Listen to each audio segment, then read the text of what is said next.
Las naves llegaron un martes por la mañana. Aparecieron en la órbita terrestre sin previo aviso. Naves gigantescas que oscurecieron el sol sobre continentes enteros. Los gobiernos del mundo se apresuraron a responder, pero sus satélites dejaron de emitir antes de que se pudiera enviar un solo mensaje. Aviones de combate despegaron de bases por todo el planeta. Sus pilotos, listos para defender su hogar. Nunca alcanzaron la flota alienígena. Una fuerza invisible simplemente apagó sus motores, y las aeronaves cayeron del cielo como pájaros muertos. Los alienígenas se hacían llamar el dominio Katir. Su mensaje llegó en todos los idiomas simultáneamente, transmitido directamente a todos los dispositivos electrónicos del planeta. La voz era fría y mecánica, exponiendo hechos en lugar de lanzar amenazas. La humanidad se rendiría. La resistencia era imposible. Lo habían hecho 47 veces antes en 47 mundos diferentes. La Tierra no sería diferente. En 72 horas, demostraron que sus palabras eran ciertas. Los Katir desplegaron armas biológicas que no mataban, sino que paralizaban. Una niebla gris cayó de sus naves, cubriendo ciudades y pueblos. Quienes la respiraban sentían que sus músculos se negaban a obedecer. Podían pensar, podían sentir, pero no podían luchar. Los ejércitos se derrumbaban en el acto. Los líderes mundiales, ocultos en búnkeres subterráneos, descubrieron que la niebla se filtraba a través de los sistemas de ventilación diseñados para resistir una guerra nuclear. Cuando la humanidad yacía indefensa, los Casie descendieron. Eran criaturas altas, de casi 2,5 metros, con antebrazos y piel que brillaban como aceite sobre el agua. Sus rostros eran casi humanos, lo que, de alguna manera, los hacía aún más inquietantes. Se movían por las ciudades paralizadas con una calma eficiente, clasificando a los humanos como ganado. Los fuertes aquí, los inteligentes allá. El resto en otro grupo. Sarah Chen yacía en la acera frente a su apartamento en San Francisco. Inmóvil, observando a los alienígenas trabajar. Era ingeniera, había dedicado su vida a construir cosas, a resolver problemas. Ahora, solo podía observar cómo uno de los Katir se detenía a su lado, la escaneaba con un dispositivo que zumbaba y hacía clic. Y luego le marcaba la frente con un símbolo que brillaba tenuemente de color azul. La criatura siguió su camino sin siquiera reconocerla como persona. Era solo un objeto más para catalogar. La parálisis desapareció al día siguiente, pero para entonces ya no importaba. Los Katir establecieron centros de procesamiento en todas las ciudades importantes. Los humanos eran hacinados en filas que se extendían kilómetros y kilómetros. Quienes intentaban huir encontraban barreras invisibles que les impedían escapar. Quienes intentaban luchar descubrían que los Katir poseían armas que causaban un dolor inimaginable sin dejar marca. En los centros de procesamiento, los humanos recibían collares. El dispositivo era pequeño, apenas más grande que un reloj de pulsera, y se ajustaba al cuello con un suave clic. Sarah sintió cómo se adhería a su piel. Sintió algo afilado que le atravesaba la nuca, llegando hasta la columna vertebral. El dolor fue intenso pero breve. Luego llegó una extraña sensación de calma, de aceptación.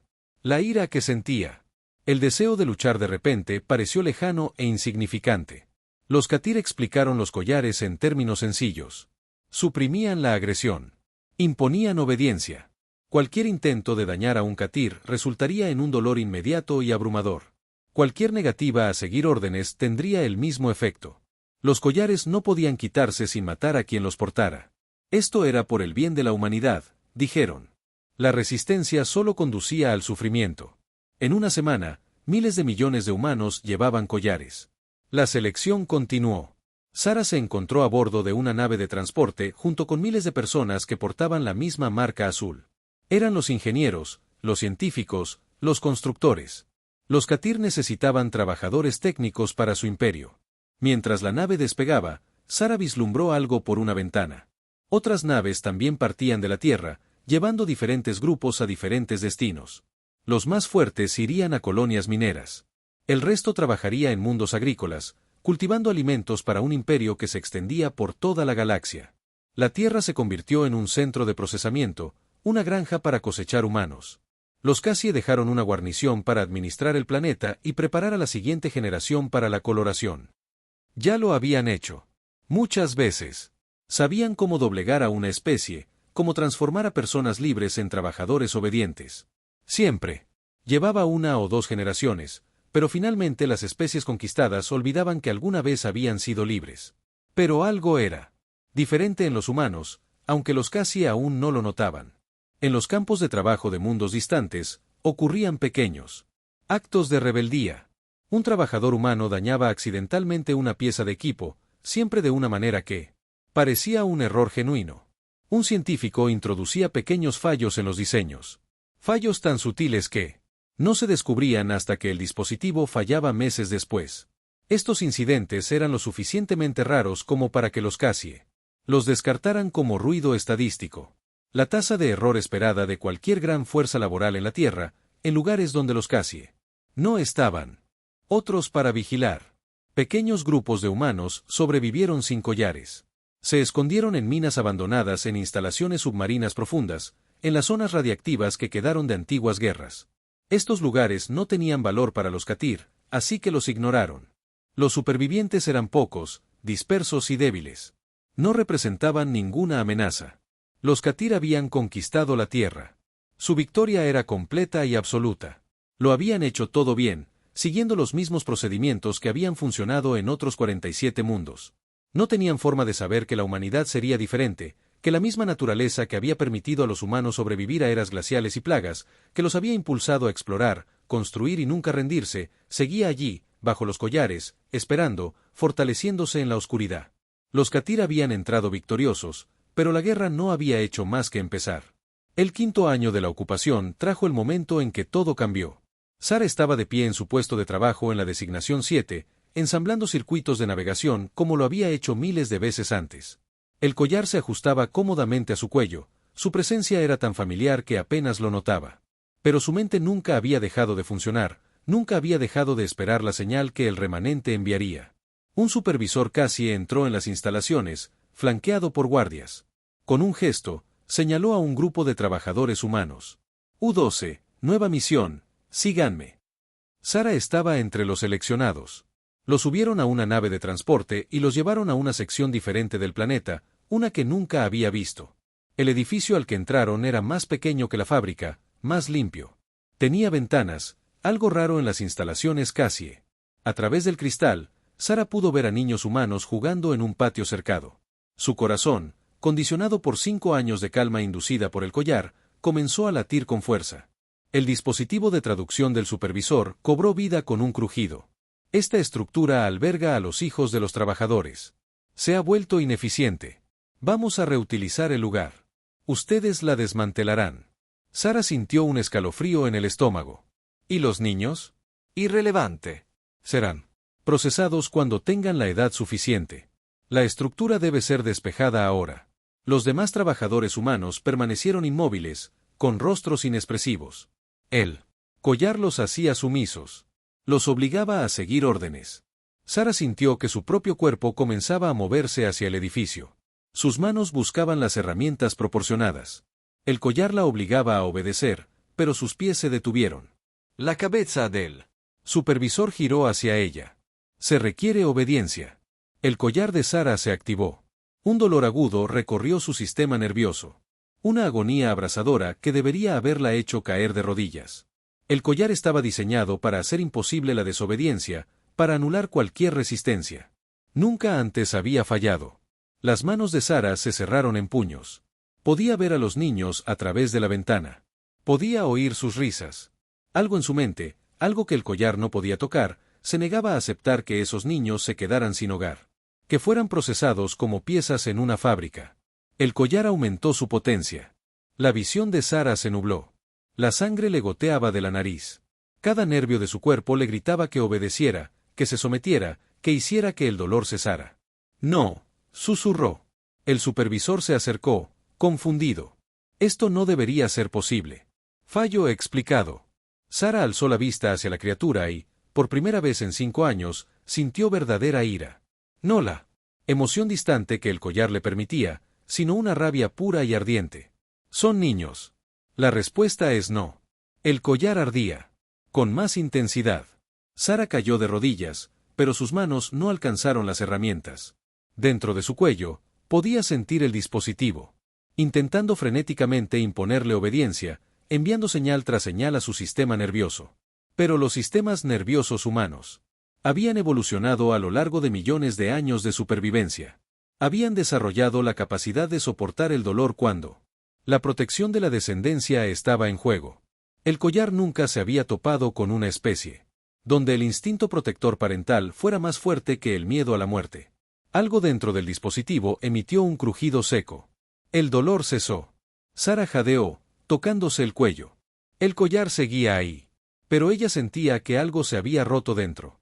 Su mente se sentía clara como no lo había estado desde el día en que le pusieron el collar. Podía pensar. Podía elegir. Podía negarse. Los demás trabajadores la miraban fijamente.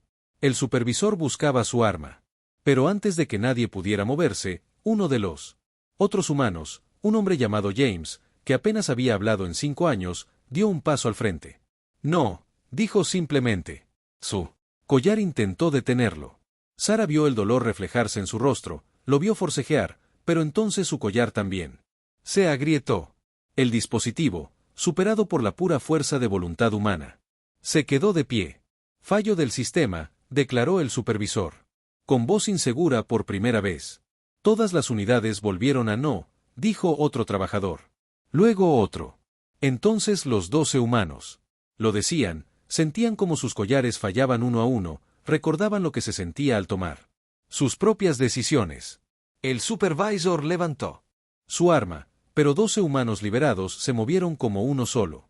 Habían sido entrenados durante 5 años de trabajo, sus cuerpos fuertes por el esfuerzo. Los guardias Katir eran rápidos, pero habían dependido de los collares durante tanto tiempo que habían olvidado cómo luchar. En segundos, el supervisor y sus guardias yacían inconscientes. Sara los observaba, respirando con dificultad. Alrededor de su cuello, el collar roto colgaba suelto. Miró a los demás liberados y vio la misma mezcla salvaje de miedo y alegría en sus rostros. ¿Qué hacemos ahora?, preguntó James. Sara tomó el dispositivo de comunicación del supervisor. Difundimos la noticia. Si nosotros podemos romper los collares solo con nuestra voluntad, otros también pueden. Solo necesitamos mostrarles que es posible. El mensaje se difundió ese día a través de los canales ocultos que los esclavos habían desarrollado. No era complejo. Solo 3 palabras y un patrón que se repetía una y otra vez. Los collares se rompen. Protejan a los demás. En los mundos de trabajo de todo el dominio, los humanos oyeron el mensaje. Al principio, la mayoría no lo entendió. Rompan los collares. Eran irrompibles. Pero el mensaje seguía llegando, y con él la clave. El instinto protector. El collar podía suprimir la agresión, pero la evolución humana había grabado la protección de los niños más profundamente en el código, más allá de lo que cualquier dispositivo pudiera alcanzar. Los supervisores del Katir comenzaron a reportar fallas. Un humano recibió la orden de destruir un edificio donde vivían familias y se negó, y el collar falló. Un trabajador, al que se le ordenó dañar a otro esclavo por ineficiencia, se negó y el collar se rompió. Cada fallo difundía información a otros humanos de color. El reconocimiento de patrones que hizo a la humanidad tan buena en ingeniería les ayudó a comprender. El collar tenía una debilidad, y esa debilidad era la negativa de la humanidad a dañar a inocentes, incluso bajo amenaza de muerte. En semanas, miles de collares habían fallado. El Katir intentó compensarlo enviando más guardias e implementando castigos más severos. Pero no se puede obligar a alguien a reprimir sus instintos más profundos mediante el castigo. Y cada castigo, cada crueldad, solo enfurecía a más humanos, dándoles la fuerza para romper sus collares. En la Tierra, los supervivientes recibieron noticias de las fallas en los collares. Marcus Rodríguez estaba en su centro de mando subterráneo, leyendo informes que llegaban de toda la galaxia. Los humanos se estaban liberando. Lo imposible estaba sucediendo. Es hora, les dijo a su equipo. Nos hemos estado preparando durante 5 años. Cada célula de la resistencia, cada arsenal oculto, cada pieza de tecnología robada, lo activamos todo. Recuperamos la Tierra. El mensaje se difundió. La guerra comienza ahora. Pero Marcus sabía que la verdadera guerra no se trataba solo de la Tierra. Las fallas en los collares les habían dado algo más valioso que cualquier arma. Las otras especies esclavizadas observaban. Si los humanos podían romper la tecnología Casie solo con su voluntad, ¿qué más era posible? El dominio Kierdom había gobernado mediante el miedo y la superioridad tecnológica durante siglos. Nunca habían necesitado luchar de verdad. Porque su control era absoluto. Ese control se estaba rompiendo, un collar a la vez. Sarah Chin estaba en las instalaciones para niños, rodeada de trabajadores liberados y niños asustados. Podía oír las alarmas resonando por todo el complejo. El Katir respondería pronto, enviaría naves y soldados para restablecer el orden. Que vengan, pensó. Hemos recordado cómo luchar. Y, lo que es más importante, hemos recordado por qué. El Cassie Primarch recibió los informes en su nave de mando, en lo profundo del espacio del dominio. Revueltas de esclavos en 17 mundos. Fallos en los collares propagándose como un virus. Producción reducida en un 40%. Y en la propia Tierra, la resistencia armada había reconquistado continentes enteros. Esto no se suponía que fuera posible. El primarca tenía 300 años y había supervisado personalmente la conquista de 31 especies. Comprendía las matemáticas del imperio. Se abruma con la fuerza. Se quiebra el espíritu de resistencia. Se implementa tecnología de control. Y en una generación, los conquistados olvidan que alguna vez fueron libres. El sistema era perfecto. Siempre había funcionado hasta la llegada de la humanidad. Reúnan a toda la armada, ordenó el primarca. Regresaremos a la Tierra y daremos un escarmiento que resonará en todos los mundos esclavizados. Exterminio total. Si los humanos no pueden ser controlados, serán eliminados. La flota más grande en la historia de Cassie comenzó a moverse. 500 naves de guerra, cada una capaz de destruir una ciudad de un solo disparo. Armas destructoras de planetas que podían resquebrajar la corteza terrestre. Armas biológicas que hacían que la niebla gris original pareciera inofensiva. El primarca no cometería el error de intentar preservar la mano de obra humana. Mejor perder la mano de obra que dejar que esta rebelión inspirara a otros. En la Tierra, los supervivientes sabían que la flota se acercaba. Marcus Rodríguez se encontraba en lo que solía ser la ciudad de Nueva York, ahora transformada en una fortaleza. A su alrededor, los humanos liberados trabajaban junto a los Collard que habían elegido luchar a pesar del dolor que les causaba. Habían pasado 5 años preparándose para este momento, robando tecnología Katir, aprendiendo cómo funcionaban sus armas, convirtiendo el equipo capturado en sistemas defensivos. Pero todos conocían la verdad. Las defensas de la Tierra, ni siquiera mejorados. Con tecnología alienígena, podían detener a una flota completa del dominio. Estaban a punto de enfrentarse a 500 naves de guerra con quizás una docena de cruceros capturados y las armas que hubieran logrado construir. Señor, dijo uno de sus oficiales en voz baja. Las proyecciones son claras. No podemos ganar.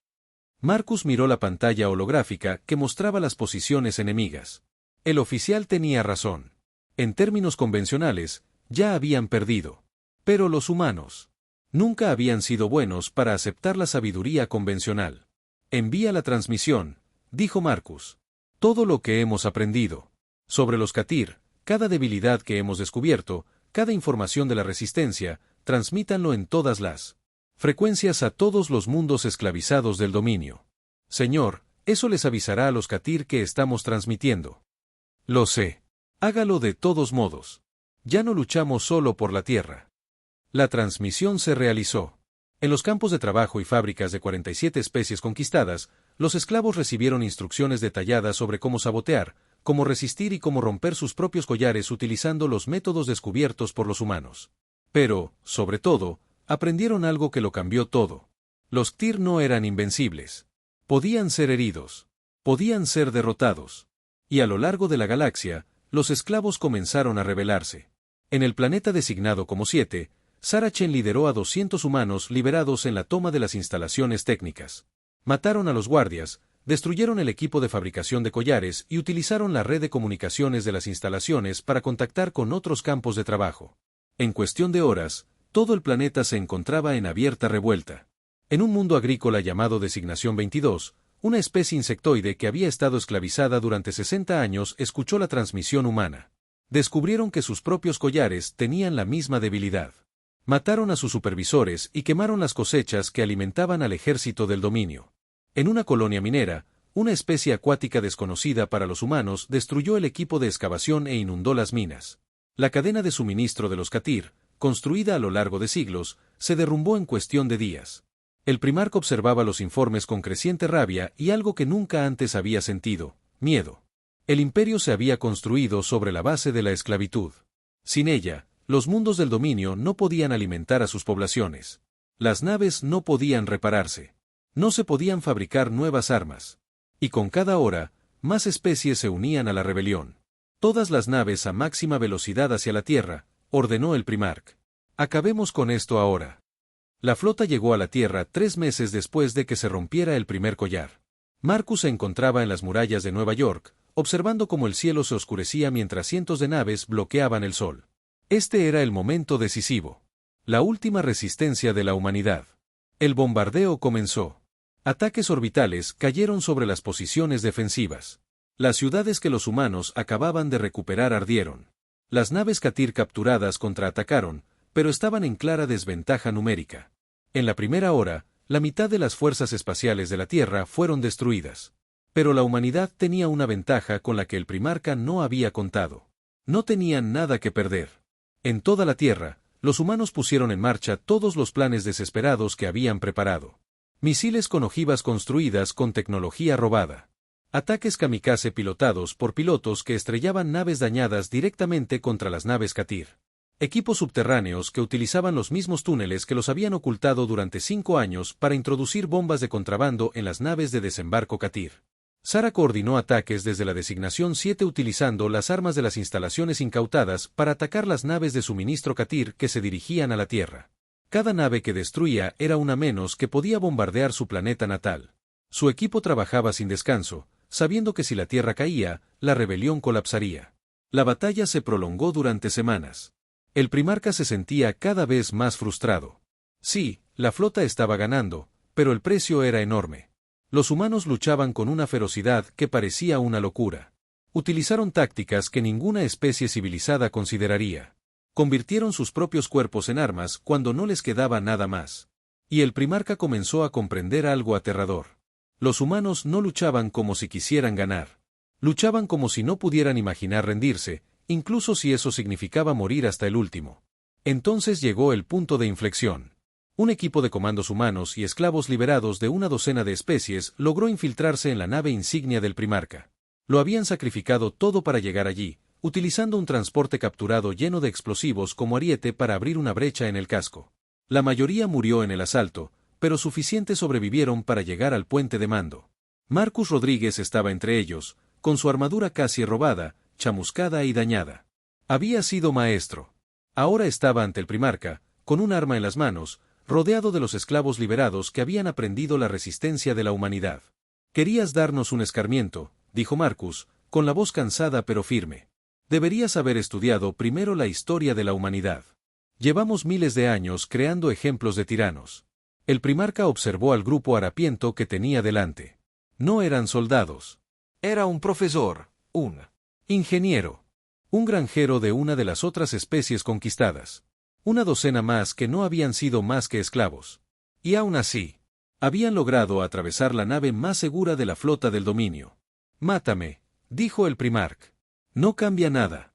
La flota continuará. La Tierra caerá». Marcus negó con la cabeza. «No vamos a matarte. Vamos a hacerte verlo». Arrastraron al Primarca hasta el puente y lo obligaron a mirar las pantallas tácticas. Los informes que llegaban mostraban un imperio del dominio en completo colapso. Revueltas laborales en cada mundo esclavizado. Líneas de suministro cortadas. Fuerzas de guarnición superadas por las mismas especies que habían conquistado. Y en la Tierra, abajo, los humanos seguían luchando. A pesar de semanas de bombardeo, negándose a rendirse. «Esto es lo que construisteis». La voz de Sara resonó con un crepitar en el sistema de comunicaciones. Transmitido desde la designación 7. Un imperio donde una especie lo hace todo y vosotros no hacéis nada. Olvidasteis cómo luchar. Olvidasteis cómo trabajar. Olvidaste que los esclavos, si se les presiona lo suficiente, terminarán rebelándose. Y acabamos de enseñarles a otras 47 especies cómo hacerlo. El Primarca contempló las pantallas y finalmente lo comprendió. El dominio no había perdido por la superioridad de la tecnología o las tácticas humanas. Habían perdido porque habían construido toda su civilización sobre los cimientos de la opresión. Y esos cimientos se habían derrumbado. La orden se dio desde la nave insignia, retirada. Retirada al espacio del dominio. La guerra había terminado. La flota Cassie se alejó de la Tierra a duras penas, dejando tras de sí un mundo en llamas, pero aún en pie. Marcus Rodríguez observó la retirada de las naves alienígenas desde el puente de mando de la nave insignia capturada. A su alrededor, esclavos liberados de una docena de especies permanecían en un silencio atónito. Habían vencido contra todo pronóstico al imperio más grande de la galaxia conocida. Habían vencido de verdad. Pero la victoria tenía sabor a cenizas. La Tierra yacía devastada. Continentes enteros ardían. 3.000 millones de humanos habían muerto en los 5 años de ocupación, en la batalla final. Ciudades que habían permanecido en pie durante miles de años eran ahora escombros. La atmósfera estaba asfixiada por el humo y la radiación. Reconstruirlas llevaría generaciones, si es que se podía. Señor, dijo uno de sus oficiales en voz baja. Estamos recibiendo solicitudes de rendición. Las fuerzas de guarnición de Katir en 43 mundos están pidiendo condiciones. Marcus sintió el peso de esas palabras. El ejército del dominio, que había conquistado 47 especies, se rendía ante los mismos esclavos que una vez había controlado. La ironía no le pasó desapercibida. Díganles que aceptaremos la rendición solo si abandonan los planetas de inmediato. Cada CIA regresa a su espacio natal.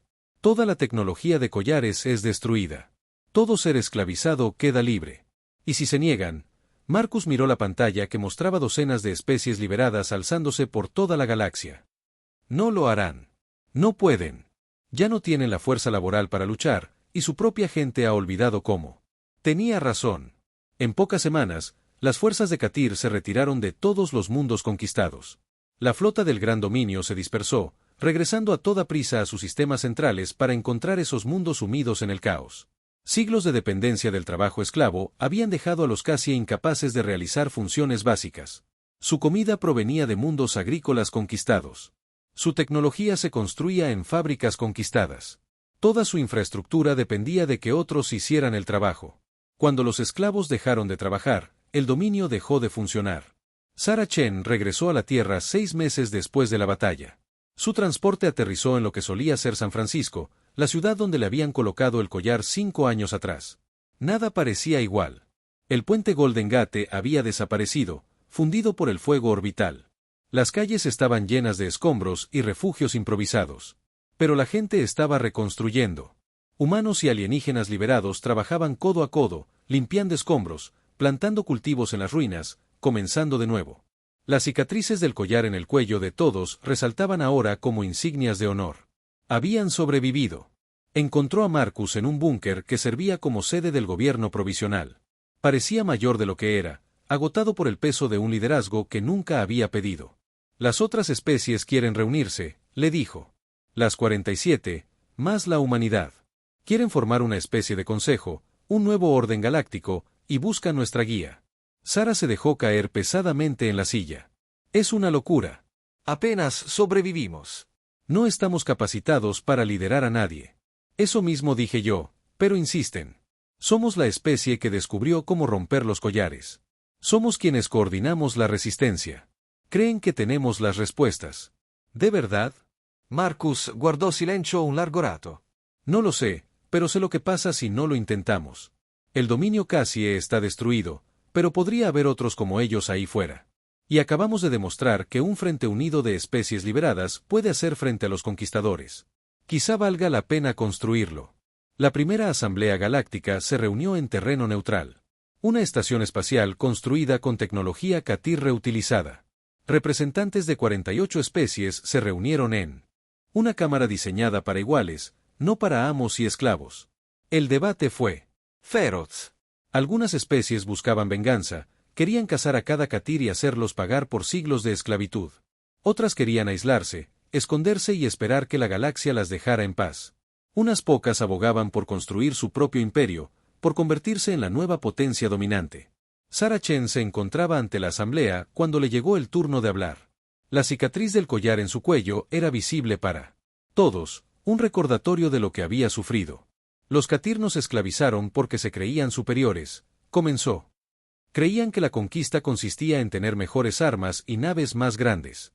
Entraron victoriosos en la Tierra porque, según todo criterio lógico, deberían haber ganado.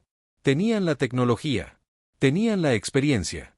Habían conquistado 47 especies antes que nosotros. Hizo una pausa, mirando a su alrededor a los seres de docenas de mundos. Se marcharon destrozados porque nunca entendieron qué hace fuerte a una especie. No son las armas ni la tecnología. Es la negativa a aceptar que la derrota es inevitable. Es proteger a quienes no pueden protegerse por sí mismos, incluso cuando eso significa sufrimiento. Es enfrentarse a probabilidades imposibles y decidir luchar de todos modos. Porque la alternativa es inaceptable. Un delegado con aspecto de insecto chasqueó sus mandíbulas. Así que, el camino de la humanidad es el correcto. Todos deberíamos adoptar la filosofía humana. No, dijo Sara con firmeza.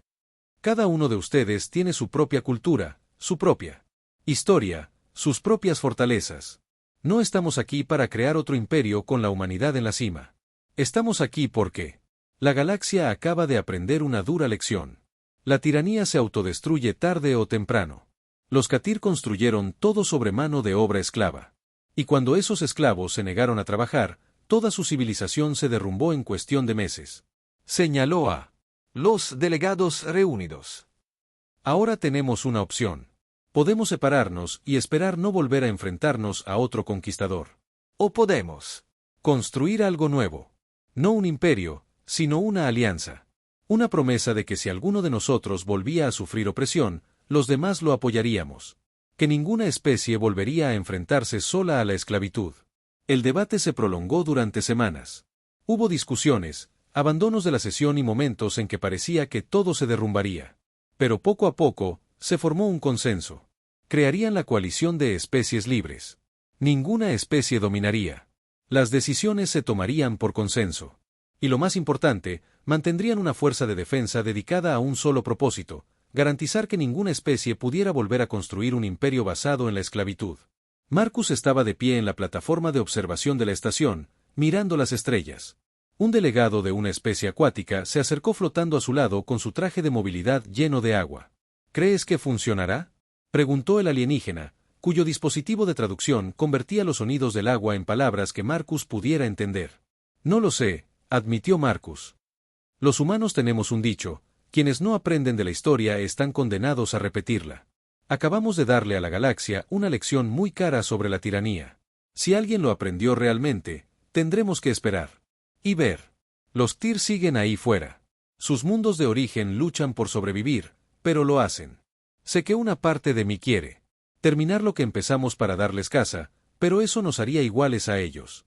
Quizás el hecho de que tengan que vivir con lo que se han convertido sea castigo suficiente. La Tierra sanó lentamente. La población que quedó trabajó incansablemente para reconstruir, con la ayuda de tecnología compartida por otras especies liberadas. Las cicatrices nunca se borrarían del todo. Pero la vida continuó. Nacieron niños que nunca llevarían collares, que solo conocerían la ocupación como parte de la historia. En las ruinas del espacio Cassie, el primarca vivía exiliado en un mundo que agonizaba lentamente. El imperio que había ayudado a construir había desaparecido. Las especies esclavas eran libres, y los Cassie, que una vez fueron amos de la galaxia, ahora luchaban por cultivar sus propios alimentos y mantener su propia tecnología. El primarca pasaba sus días viendo viejas grabaciones del imperio en su apogeo, intentando comprender dónde se había equivocado. La respuesta siempre era la misma. Habían entrado en el mundo de la humanidad, pensando que la victoria significaba superioridad militar. Se habían marchado destrozados porque nunca entendieron que no se puede esclavizar a una especie que se niega a ser esclavizada, sin importar qué tecnología se utilice. Pasaron los años. La coalición de especies libres se fortaleció. Nuevas especies se unieron, atraídas por la promesa de defensa mutua y la idea de que la cooperación era mejor que la conquista. Los humanos ocuparon su lugar como una especie más entre muchas, ni líderes ni seguidores, sino socios. Sara Chen regresó a la Tierra y ayudó a reconstruir su antigua ciudad. Se casó, tuvo hijos y les enseñó sobre la ocupación, no con odio, sino con una simple lección. La libertad nunca es gratuita. Debe ser protegida, conquistada y, a veces, pagada con sangre. En las noches tranquilas, tocaba la cicatriz de su cuello y recordaba. Recordaba la niebla gris que caía. Recordaba el clic de los collares. ¿Recuerdas el momento en que dijo que no y sentiste algo cuando ella se liberó? Recuerda la desesperada batalla por la tierra. y los miles de millones que murieron para que otros pudieran vivir libres. La historia se extendió por la galaxia, contada en 1000 idiomas por 1000 especies diferentes. Los detalles variaban, pero la esencia permanecía igual. Hubo un imperio que se creía invencible. Hubo una especie llamada humanidad, que se negó a aceptar la derrota. Y cuando el imperio intentó esclavizarlos, cuando los amos entraron victoriosos con todo su poder y certeza, se marcharon destrozados por el simple hecho de que algunas cosas no se pueden conquistar. Al final, los Katir aprendieron lo que los tiranos a lo largo de la historia siempre aprendieron demasiado tarde. Puedes encadenar el cuerpo de una persona, pero no puedes encadenar su voluntad de ser libre. Y cuando suficientes personas deciden que la libertad vale la pena morir por ella, toda la tecnología y las armas de la galaxia no pueden detenerlos. La galaxia era diferente ahora. No perfecta, no. Pacífica, pero diferente. La era de la conquista fácil había terminado. Y en la oscuridad entre las estrellas, los potenciales conquistadores escucharon las historias y lo pensaron 2 veces. Ese fue el regalo de la humanidad a la galaxia. No armas ni tecnología, sino una simple idea. Puedes entrar victorioso, pero si intentas esclavizar a quienes no se dejarán esclavizar, te irás derrotado. Fue una lección que la galaxia no olvidaría fácilmente. 2 años después de la coloración, Sarah Chen trabajaba en una instalación técnica en un planeta que los Casie denominaban Designación 7. Los humanos que trabajaban allí simplemente lo llamaban infierno. La instalación fabricaba componentes para las naves de guerra Casie, y los humanos con collar operaban la maquinaria con perfecta eficiencia. Los días de Sarah se fundían en una repetición interminable. Despertarse a la hora señalada. Comer la comida insípida que les proporcionaban. Trabajar 12 horas. Dormir. Repetir. El collar la hacía sumisa. Le daba firmeza a sus manos mientras ensamblaba delicados componentes electrónicos que ayudarían a los Casie a conquistar otros mundos. Pero algo dentro de ella nunca había dejado de pensar. El collar reprimía la agresividad e imponía la obediencia. Pero eso no impidió que su mente siguiera trabajando. Observó patrones. Los Chitir nunca trabajaban directamente. Supervisaban, daban órdenes, pero nunca construían ni reparaban nada. Cada tarea, por simple que fuera, la realizaban trabajadores con collares de especies conquistadas. Reconoció docenas de razas alienígenas diferentes trabajando las instalaciones, todas con los mismos collares, todas moviéndose con la misma eficiencia controlada. Un día, un equipo falló.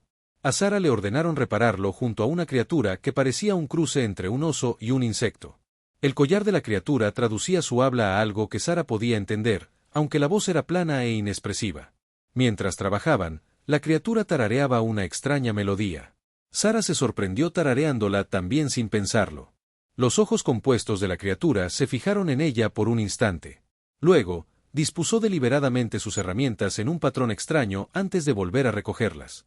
Sarah observó el patrón. Parecía aleatorio, pero algo en él parecía intencional. Reorganizó sus propias herramientas de forma similar, y la antena de la criatura se movió. Fue entonces cuando Sarah lo comprendió. Los collares controlaban las acciones, pero no podían controlar por completo las comunicaciones sutiles. Una canción, un gesto, un patrón que no significaba nada para los Casie, pero lo era todo para los esclavizados. Las especies conquistadas habían encontrado formas de comunicarse entre sí. Durante los meses siguientes, Sarah aprendió el lenguaje oculto. Un ritmo particular de golpeteo de herramientas significaba tener cuidado. La forma en que alguien pasaba podía indicar que los Casie lo vigilaban. Y lo más importante, ciertos patrones indicaban recordar. Recordar quién eras. Recordar que no siempre fuiste un esclavo. En la Tierra, los supervivientes incolor habían estado ocupados. Se hacían llamar el remanente. Aunque no tenían una organización formal, no podían arriesgarse a que los Casie interceptaran sus comunicaciones. Así que cada grupo trabajaba de forma independiente. Una célula en el interior de Australia logró capturar un dron de suministros Casie. Un grupo oculto en la fosa de las Marianas recuperó tecnología de collares de cadáveres humanos. Una docena de ingenieros que vivían en las ruinas de Chernóbil aplicaban lentamente ingeniería inversa a dispositivos alienígenas. Marcus Rodríguez lideraba uno de esos grupos en las minas de los Apalaches. Antes de la invasión, había sido profesor de historia en un instituto. Ahora era algo completamente distinto.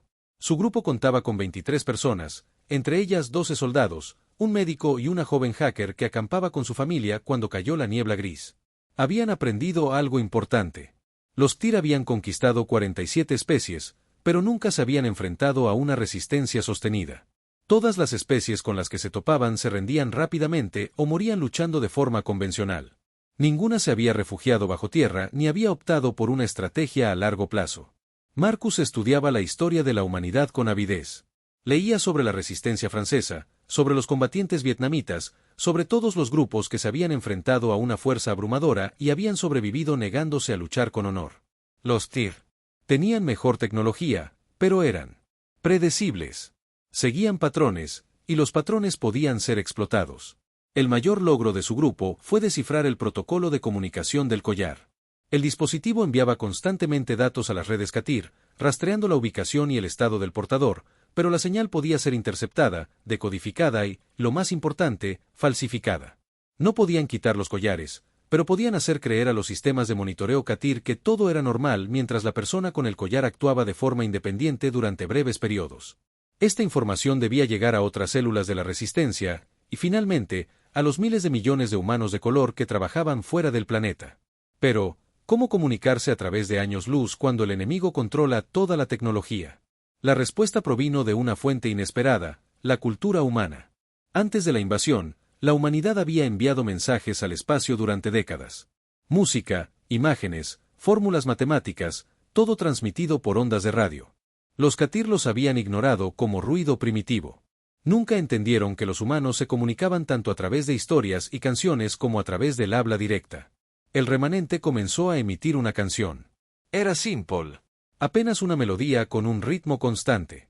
Los sistemas de monitoreo Cassie la registraron como humanos realizando sus actividades culturales habituales, algo que los collares no suprimían porque aumentaba la eficiencia de los trabajadores. Pero ocultos en la melodía había patrones, los mismos patrones que Sara y millones de otros humanos con collar habían aprendido a reconocer. La canción se propagó de centro de trabajo en centro de trabajo, llevada por los humanos que la tarareaban mientras trabajaban. No contenía información directa, ni instrucciones para rebelarse. Simplemente decía: no estás solo. Otros recuerdan, otros resisten. Espera. Sara la oyó por primera vez en el tercer año de su esclavitud. Una nueva trabajadora humana llegó al centro, y en una semana, todos tarareaban la misma melodía. Cuando Sara la tarareó de vuelta, los ojos de la nueva trabajadora se encontraron con los suyos por un instante, y ella vio algo que no había visto en años. Esperanza. Los Cassie no notaron nada extraño. La producción continuó a niveles óptimos. Su imperio se expandió mientras se preparaban para conquistar su mundo número 48, una especie de seres acuáticos que habían desarrollado los primeros vuelos espaciales. La flota del dominio se posicionó, confiada en sus métodos probados.